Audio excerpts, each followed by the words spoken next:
नमस्कार। सार्थ अष्टावक्र गीता इस ऑडियो पुस्तक में आपका स्वागत है। अध्याय 10, 11 और 12।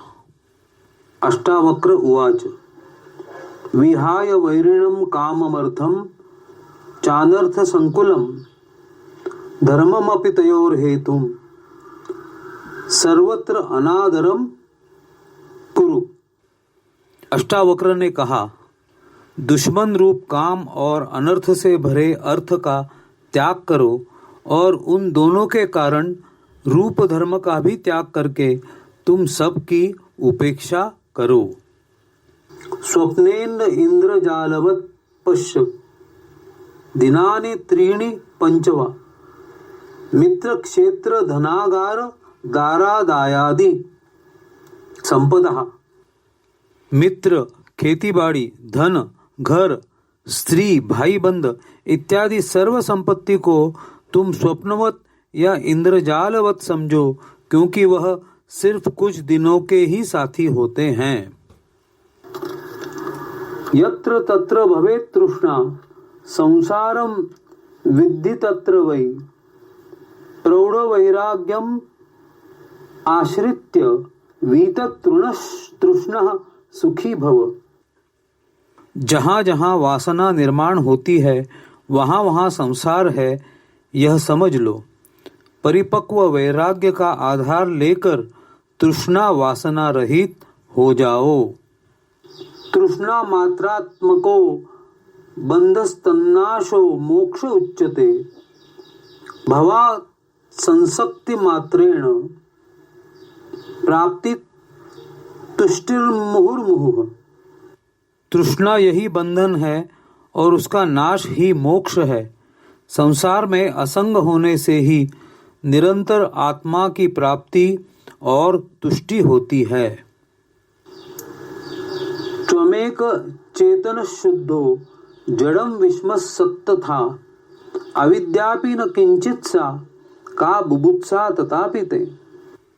तुम एक शुद्ध चैतन्य हो। संसार जड़ और असत है, अविद्या भी असत है।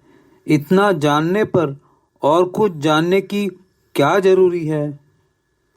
राज्यम सुतः कलत्राणि शरीराणि सुखानि च संसत्तस्यापि नष्टानि तव जन्मनि जन्मनि।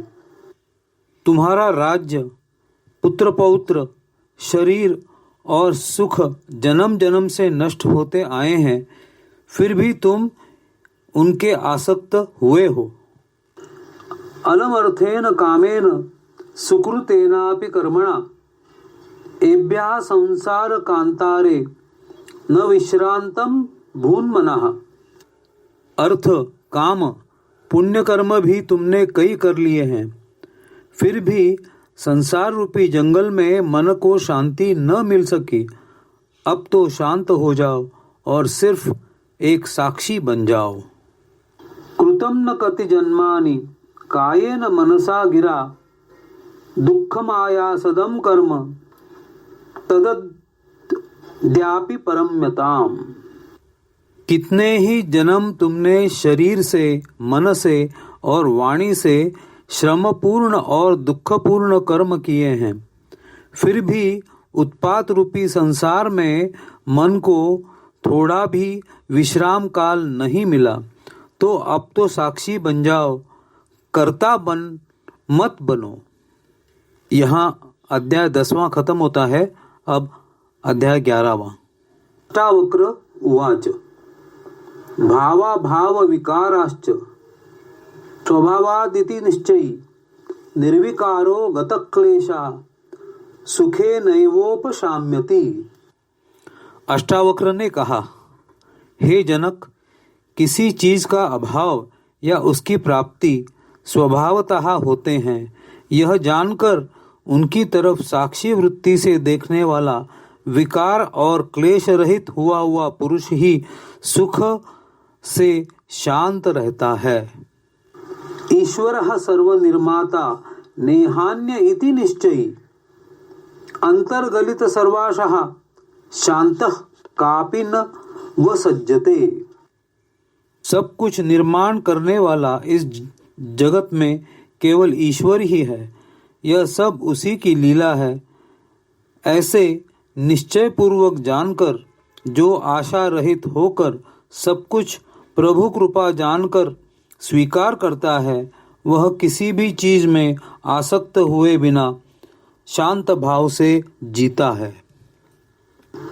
आपदः संपदः काले दैवादेवेति निश्चयी तृप्तः स्वस्थेन्द्रियो नित्यम न वांछति न शोचति। दैव योग से आपत्काल और संपदा बार बार आते रहते हैं। यह जिसे पक्का मालूम है, वह किसी भी चीज की इच्छा या दुख न करते हुए स्वस्थेंद्रिय और नित्य संतुष्ट ही रहता है। सुख दुखे जन्म मृत्यु दैवादेवेति निश्चयी साध्यादर्शी निरायासः कुर्वन्नपि न लिप्यते। सुख और दुख, जन्म और मृत्यु यह दैवयोग से प्राप्त होते हैं।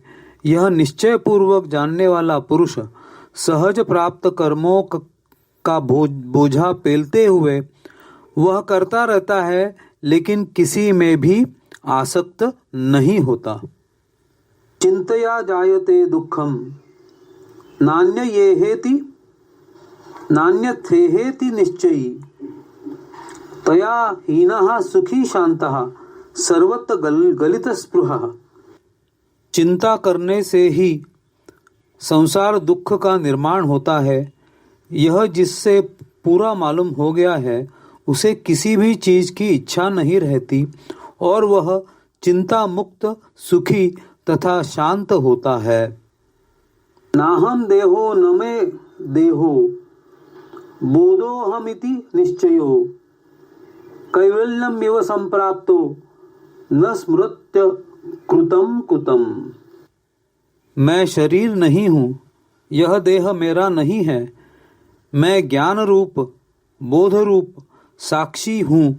यह बोध जिसे आत्मगत हुआ है, ऐसा पुरुष किए हुए और ना किए हुए कर्मों के स्मरण नहीं करता, उनको सोचते नहीं रहता, इसलिए कैवल्य में ही इसका निवास रहता है। आ ब्रह्म स्तंभ पर्यंतम हमें वेति निश्चयी निर्विकल्पः शुचिः शांतः प्राप्ता प्राप्त विनिर्वृतः। ब्रह्म से लेकर तृण तक सर्वत्र मैं ही हूँ। यह अनुभूति प्राप्त, सर्व रूप में समाया हुआ, संकल्प विरहित, शुद्ध स्वरूप, शांत, लाभ अलाभ रहित पुरुष आत्मानंद से परिपूर्ण रहता है। नानादाश्चर्यमिदं विश्वं न किंचिदति निश्चयी निर्वासन स्फूर्ति मात्रो न किंचिदिव शाम्यति। इस आश्चर्यमय विश्व की जगह वासनाहीन आत्मबोध स्वरूप में रहने वाला पुरुष सर्वत्र परमात्मा की अनुभूति आती रहती है, इसलिए उसे दुख का अनुभव नहीं होता और वह हमेशा ही शांत रहता है। यहाँ अध्याय 11वां संपन्न होता है। इसके बाद हम अध्याय 12वां सुनेंगे। जनक उवाच कायकृत्या सह पूर्वो ततो वाग विस्तारा सह अथ चिंता सहस्त माद्य देवे मेवाह मा स्थिता।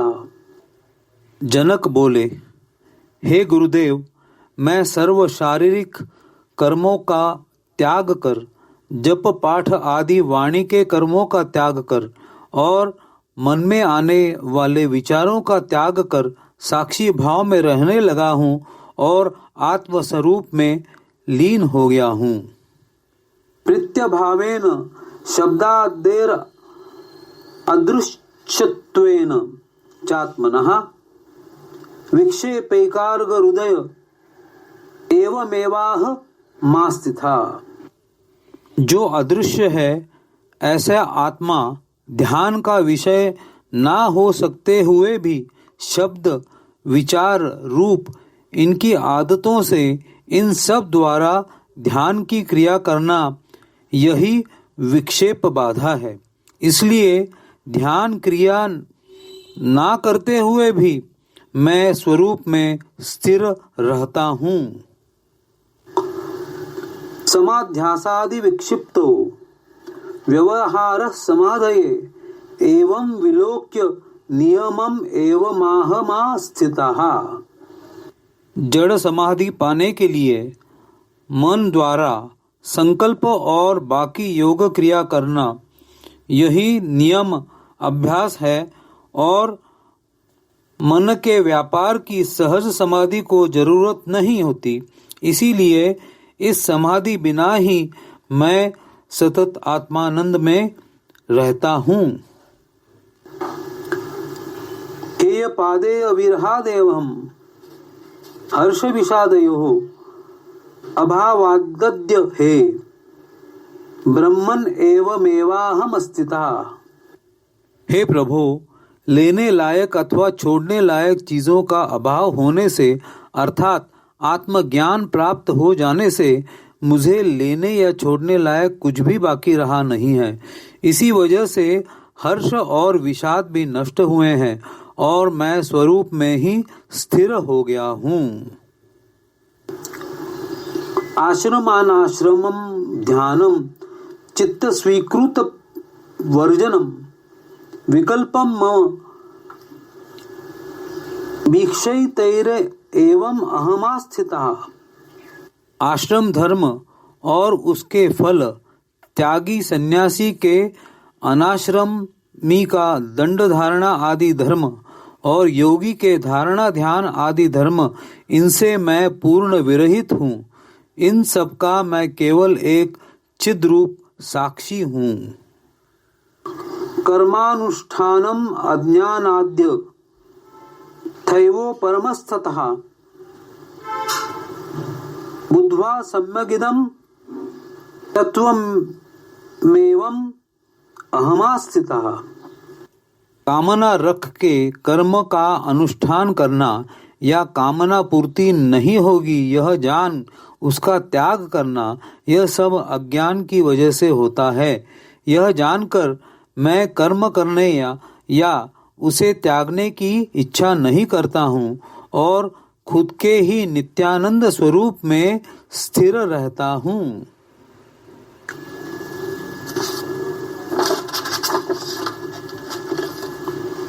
अचिंत्यम चिंत्यमानोपि चिंता रूपम भजत्यसो त्यक्त्वा तद्भावनम तस्माद् एवं वाहमास्थितः। अचिंत्य ऐसे ब्रह्म का चिंतन करते वक्त मन से चिंतन क्रिया की जाती है।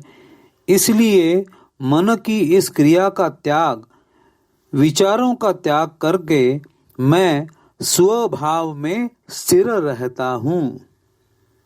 एवमेव कृतं येन सकृतार्थो भवेदसो एवमेव स्वभावो यः सकृतार्थो भवेदसो। जिस पुरुष ने इस प्रकार शरीर व मन की सब क्रियाओं का त्याग कर अपने स्वरूप को जान लिया, वही कृतार्थ अर्थात जीवन मुक्त होता है। ऐसी क्रिया रहित अवस्था में जो रहता है वह इस देह में होकर भी विदेह मुक्ति का अनुभव सतत करता है। यहाँ अध्याय 12वां समाप्त होता है। इसके आगे हम 13वां अध्याय सुनेंगे। तब तक के लिए नमस्कार और आप सबके आभार।